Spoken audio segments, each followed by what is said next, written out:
all four of the sisters are pretty strong-willed, opinionated, loud.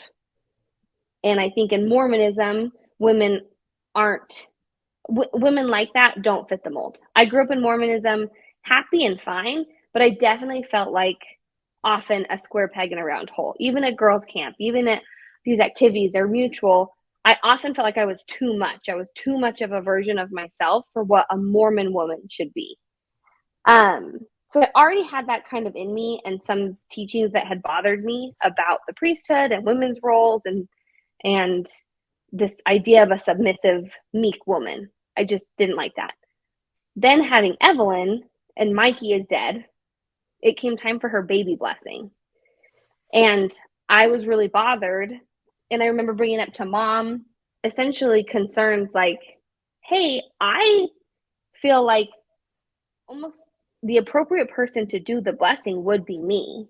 I don't feel super comfortable after all I've been through to hand my baby to somebody else who has the priesthood for them to give this baby blessing. Like, who better than for me to do it after all we've been through? And so I remember joking, but I was dead serious. Like, why can't I say the prayer, the written part, and use the words, and you guys, with the baby blessing, they all circle around and hold the baby. I'm like, you guys can hold the baby and even open the prayer, because I think they use like a special phrase, like by the power of the Melchizedek priesthood or something like along those lines. And then I say the prayer portion. And I think mom kind of laughed it off and was always kind of like, Mallory, it was the same when I wanted to wear pants to church. It was like, we don't want to give the image that you want the priesthood, And it was like, well, but I really felt upset. I was like, I'm going to write the first presidency about this. I was so bothered by it. Like, and I think that for me was a turning point. Hey, wait a minute. I'm raising another strong little girl, and I don't want her to get this idea that she has to be submissive and meek or a lesser version of herself to be more worthy in God's eyes.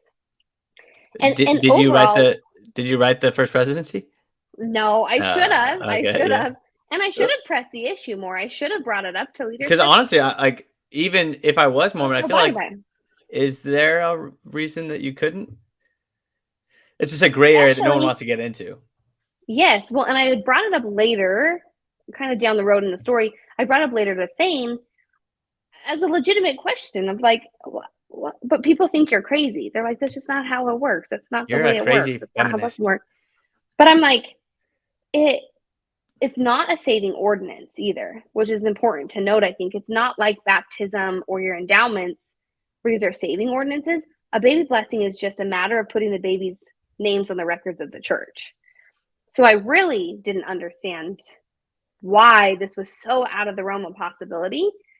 But again, I just think I was dealing with so much, I didn't have the bandwidth or the capacity to really pursue it. So Jacob ended up blessing Evelyn, did a beautiful job, was super sweet, and reached out to me ahead of time to kind of see like what was on my heart that he should include. But it sent a very clear message to me at the time of the fact that it's like, there is a very clear belief here that because I don't hold the priesthood, somehow my words and my prayers to God are less than. They're valued at less than compared to a man who has the priesthood. And that, especially when it came to my child, because it was only me. There was no, I mean, I had dad, I had Jacob, right? These priesthood holders, but her dad wasn't there. So it was like, I want to be taken seriously as her parent.